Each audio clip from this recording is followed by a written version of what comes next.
Well, I want to say it's such an honor for me to be here today. I want to thank Jed Wallace and Diane, the selection committee, for honoring me and all the fellow awardees for their work and commitment in this movement. There are so many stars and heroes in this room. And I think when I started this charter school movement back in 2002, the first person I met with was a guy named Eric Premack. And Eric is sitting here today, and he kind of gave me the playbook. And he said, you need a good offense, and you also need a good defense. And then he introduced me to Paul Minnie, and they both got awards. So let's give both of them a round of applause.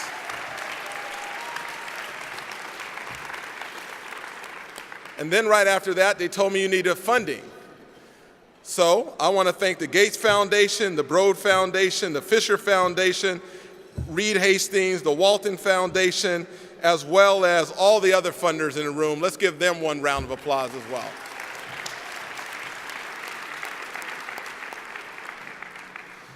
And then they introduced me to a guy that they called the godfather of this movement, Don Shalvey. Man, you got a chance to hear from him tonight. He is a gem that we have in our midst and we've had for many years. I want to thank Don, all the charter school operators. I want to thank Larry Rosenstock, Leo, Mr. Leo, his wife Ting, Mr. Patterson, Jonathan Williams, Judy Burton. All these folks helped me along the way, Jean and Sandra Fisher. Let's give all of our school operators a round of applause.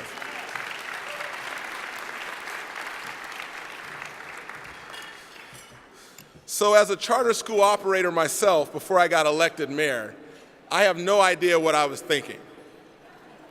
You know, people used to ask me on a regular basis, what's harder, basketball or politics? And I instantly would say politics. But there's one thing harder than being an elected official, is to be an education reformer. The work you guys do is really, really difficult. So salute all of you for your commitment as well. I became a member of this movement in the 1990s. I launched St. Hope Public Schools. I wanted to provide children in my hometown, in my neighborhood, an opportunity to enjoy a high-quality education and be prepared for college and career. What happened to me and to those kids was so much more. What St. Hope has launched in my community in Oak Park over the years, what we've done is what each of you are doing. We are disturbing the status quo, we are shifting policy norms, and we are cultivating a demand for better schools in our community. That's what the charter school movement is all about, generating better results for students than what they previously had and what were available, real community transformation. So thank you so much again for your commitment, especially you people in the back. Give them a round of applause.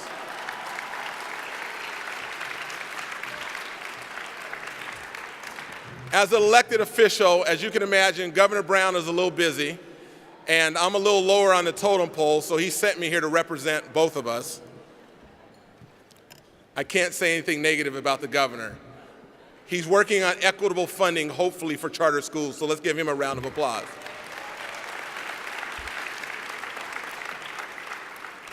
So as an elected official, I have a unique perspective on the importance of advocacy. Advocating for policies that put students first and provide parents with a choice is what this movement is really about. Let schools thrive.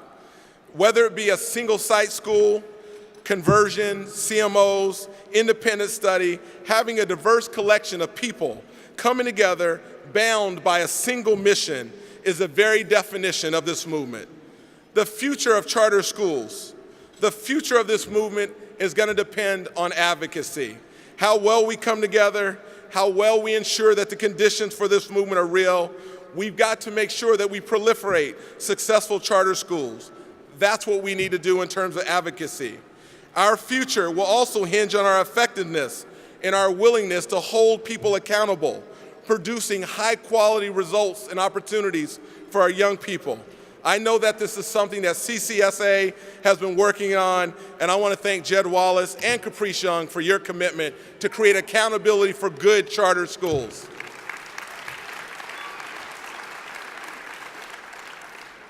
As the movement moves into the next decade, I hope to see many, many more of you standing here today having chosen policy and elected positions.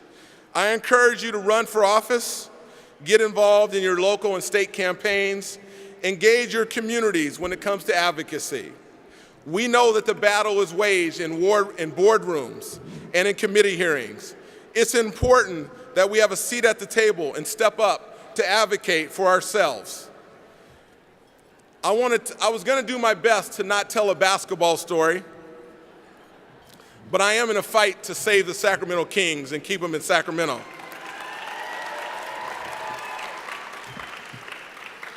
When I played in the NBA, I always made it a point that when we traveled to different NBA cities, I wanted to get out and meet prominent people and elected people. I didn't just want to stay in hotel rooms and go inside gyms. And I remember the different topics that we would talk, poor communities. I would see what every other community was doing to do things that were good or not so good in their communities. So I visited poor communities across the country, and it always frustrated me when I would see in certain communities the same challenges that I had in my neighborhood in Sacramento and Oak Park. So I want to start by telling one story, and this story is about Senator Ted Kennedy. I'm a Democrat, and if you're a Democrat, they don't make them truer than Uncle Teddy. So I got a chance to, I was playing against the Boston Celtics, and I had one of my friends kind of impersonate being an assistant, and I said, I want to meet somebody in Boston, and we threw names around, and we said, why not try to meet Senator Ted Kennedy? And I didn't know if I had any luck, so I had my friend act like they were my personal assistant, and they called the senator's office. And they said, I'm calling for Mr. Kevin Johnson, and we'd like to have a meeting with Senator Kennedy. And believe it or not, they said okay. So I go to Boston, we check into the hotel, getting ready to play in the Boston Square Garden the next day. I got a chance to go to the senator's office, and I sat down with him, and I remember sitting about 10 feet from him across his desk, and I'm looking at him thinking, dang, this is Senator Ted Kennedy. And he's looking at me like, do you have anything you want to ask me? And I probably looked at him like I had a boy crush at this point in time. But it was a pretty big deal if you're a Democrat sitting across Ted Kennedy. So we talked about a number of things, and at the end of the conversation, I asked him, I said, Senator, what are we going to do to improve our public schools? And he said, that's a tough one. I said, but Senator Kennedy, you're a high-ranking senator, you chair the Education Committee. If you don't know how to fix our schools, who does? He said, that's a tough one too. And I remember leaving there as a young person being a little bit discombobulated, because if Senator Kennedy did not know how to fix our public schools, who was going to give us the answers? A year later, I called my friend, my assistant, and I said, I'm going to Washington, D.C. Who can we meet? And he said, how about Clarence Thomas, Supreme Court Justice? And I was thinking, that's not too exciting for me as a Democrat, no matter how moderate I may be. So my friend called the Supreme Court Justice, and lo and behold, Clarence Thomas said okay too. My friend has since gotten a raise because he is 2 for 2 for these very important meetings. So I go in, and again, you don't need me to tell you this, but Senator Kennedy is, in terms of the political spectrum, way over here, and Justice Thomas is as far along that spectrum, right, as you can get. And I was thinking that I had nothing in common with Supreme Court Justice except for maybe the color of our skin. So I walk into his office, and I walk in, and on one wall he has a big painted picture of Frederick Douglass. And I'm thinking, dang, that's a little bit of a surprise. Then on the other wall, he had Booker T. Washington. And on the third wall, he had Winston Churchill. That is not what I expected. On his desk, he had one book, and you can imagine what that book was. It was the Bible. So we engaged in about an hour conversation, hour and a half, and toward the end of it, I asked him the same question I asked Senator Kennedy. I said, Justice, how are we going to fix our public schools, and what do you think about charter schools? He got really serious, and he said, if I was a single parent and I had a daughter in 4th grade and she was forced to go to the neighborhood school that was failing, and my only option was a charter school, I would do whatever I could to make sure my daughter got a high-quality education. And I thought to myself when I walked out, I did not expect that from Justice Thomas. I thought Uncle Teddy was going to give me the answer that I was looking for.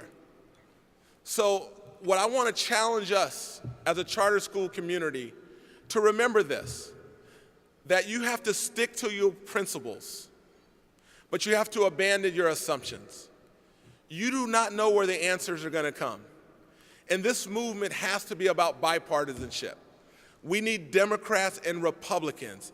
And don't count Uncle Teddy out, because years later, he co-authored the No Child Left Behind Act, which created an opportunity for charter schools to become mainstream and a solution for failing schools. So Uncle Teddy, and I'm surely not going to say Uncle Thomas, but our senator and our Supreme Court justice, they came together. Let's give them a round of applause, because we need bipartisanship for this movement.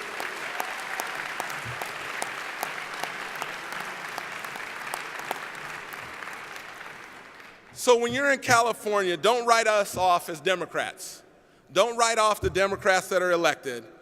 I know that it's so ingrained in our psyche and our ideology to not do the things that we need to do, but we're coming along and we're making progress. And there's many of us that are Democrats up and down this state that are willing to lead from the front and have the courage necessary to make sure that we put all of our children first. I hope that when we come here 10 years from now, 20 years from now, you will see a 180-degree turn from Democrats. We need to be leading this charge right alongside with our fellow Republicans.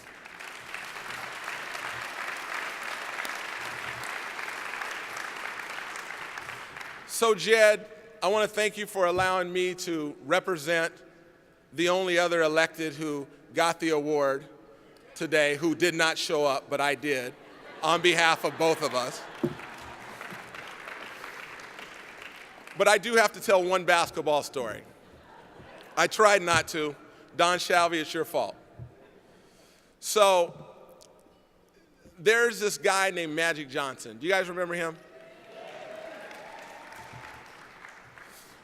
I wanted to try to put it all into perspective. Politics, basketball, sports, they all go together.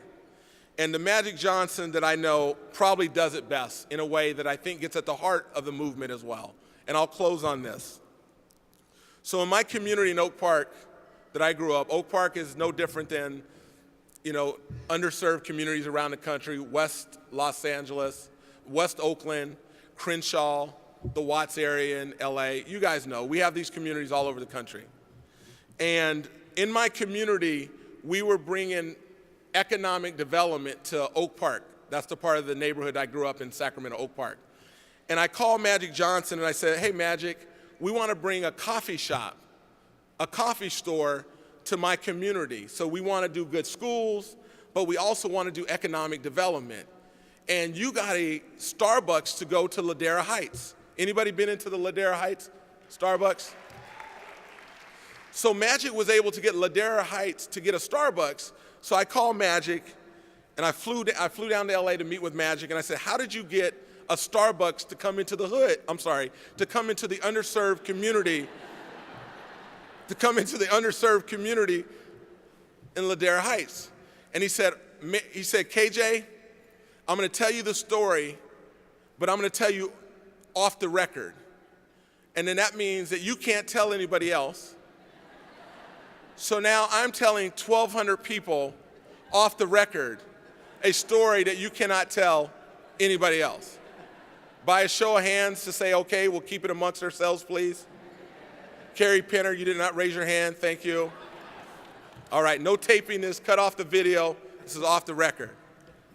So he said to me, he said, what I did to get the Starbucks to come to LA is I called Howard Schultz. It's about access. You got to get to the top.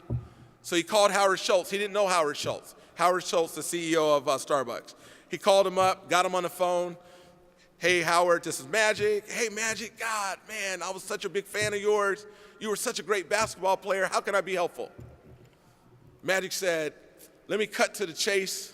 I know you're a businessman. You're busy. Time is money. I want to know if you would bring a Starbucks to Ladera Heights in LA.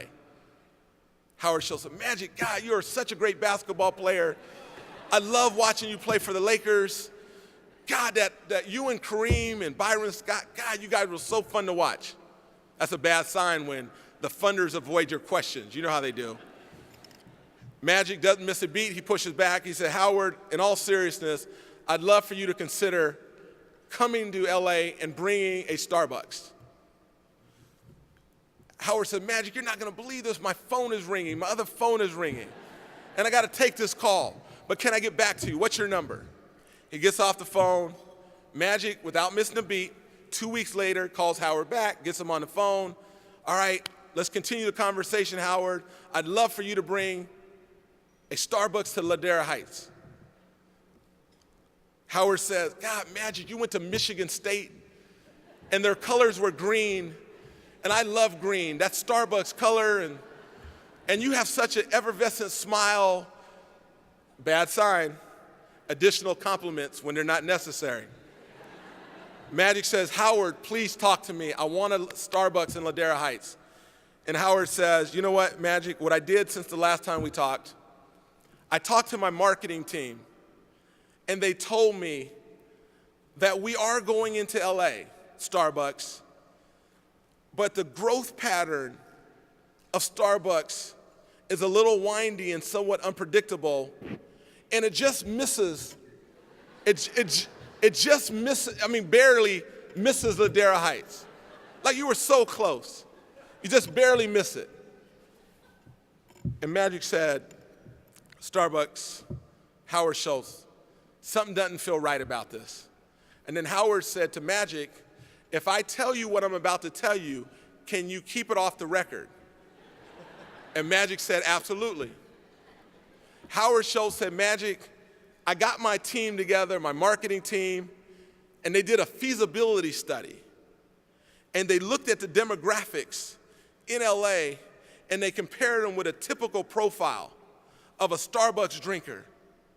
And unfortunately, Ladera Heights and the typical profile of a Starbucks drinker just didn't quite match. Magic said, what does that mean? Howard said, off the record, black people don't drink coffee.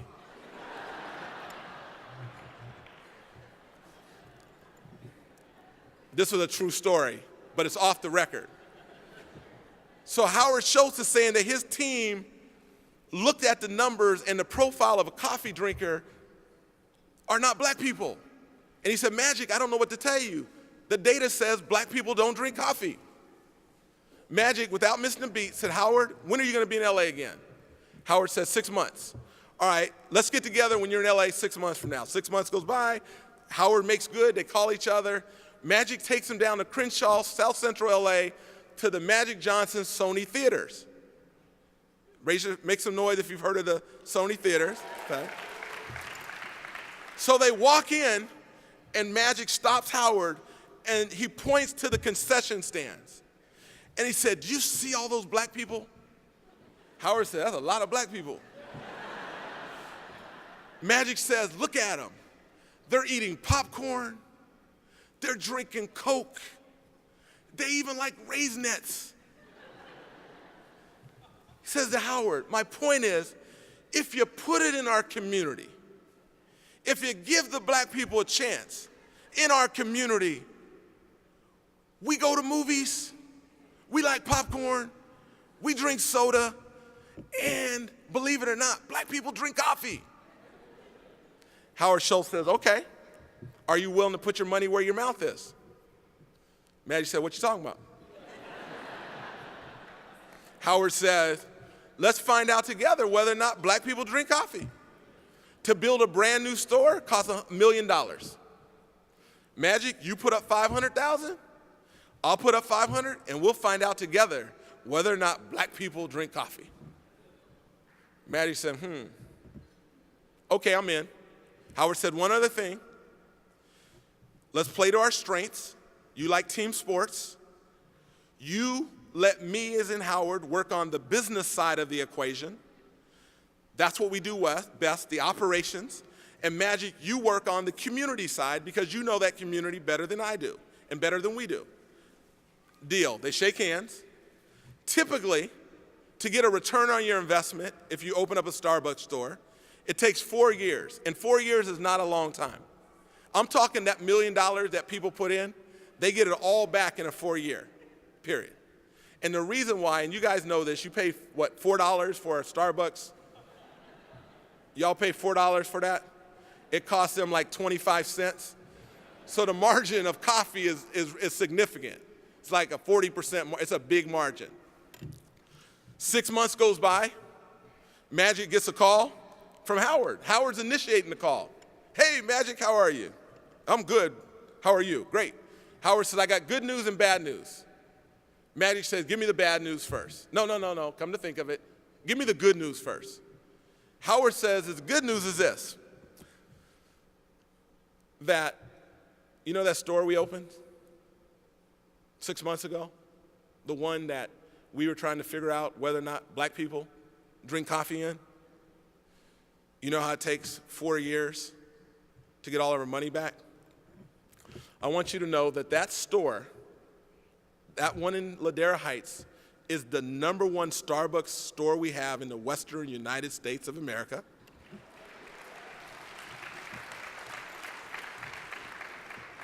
And that we got our full return on our investment back in 6 months. Do you guys get that? Like $1 million all came in 6 months? So Magic is like, what's the bad news?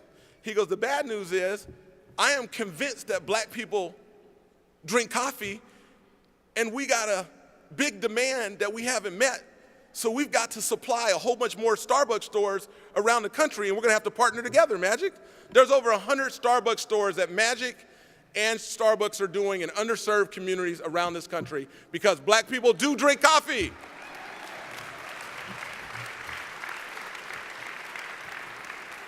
So what's the moral of this story? The moral of this story is, we in the charter movement, we've got to prove that there's a demand for high quality schools. And once we do that, then we have a responsibility to supply those high quality schools in those communities. Because don't ever forget this. If you live in an underserved community, you want the exact same thing that other communities want. You want safe streets, you want good schools, you want places for your kids to play. That is what we're doing. We are meeting a demand by the work that we do. And our communities want the exact same thing that affluent communities want.